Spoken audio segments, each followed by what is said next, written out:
ಬೆಂಡಿ ಫ್ರೈಗೆ ಬೇಕಾಗಿರೋ ಇಂಗ್ರೀಡಿಯೆಂಟ್ಸ್.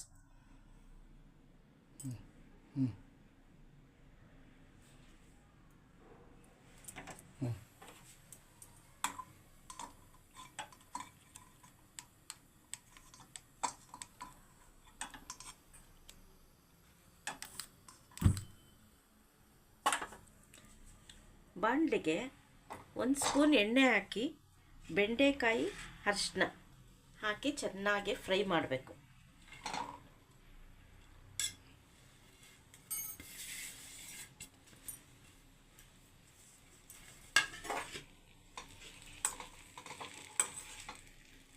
ಒಂದು 5 ನಿಮಿಷ ಬಣ್ಣ ಕಪ್ಪಾಗೋ ತನಕ ಸ್ವಲ್ಪ ಹುರಿಬೇಕು.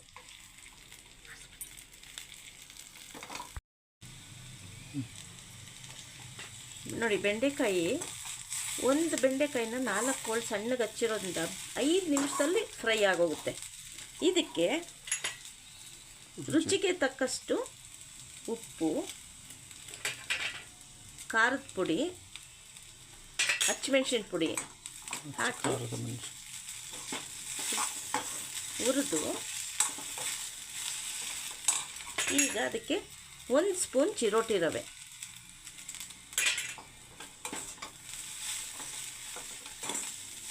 1 ಸ್ಪೂನು ಹುರ್ಗಡ್ಲೆ ಪುಡಿ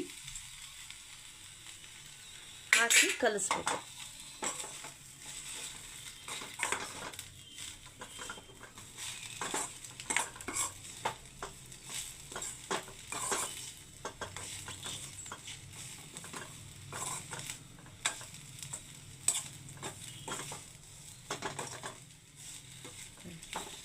ಚೆನ್ನಾಗಿ ಕಲಿಸಿದ್ರೆ ಮುಗೀತು.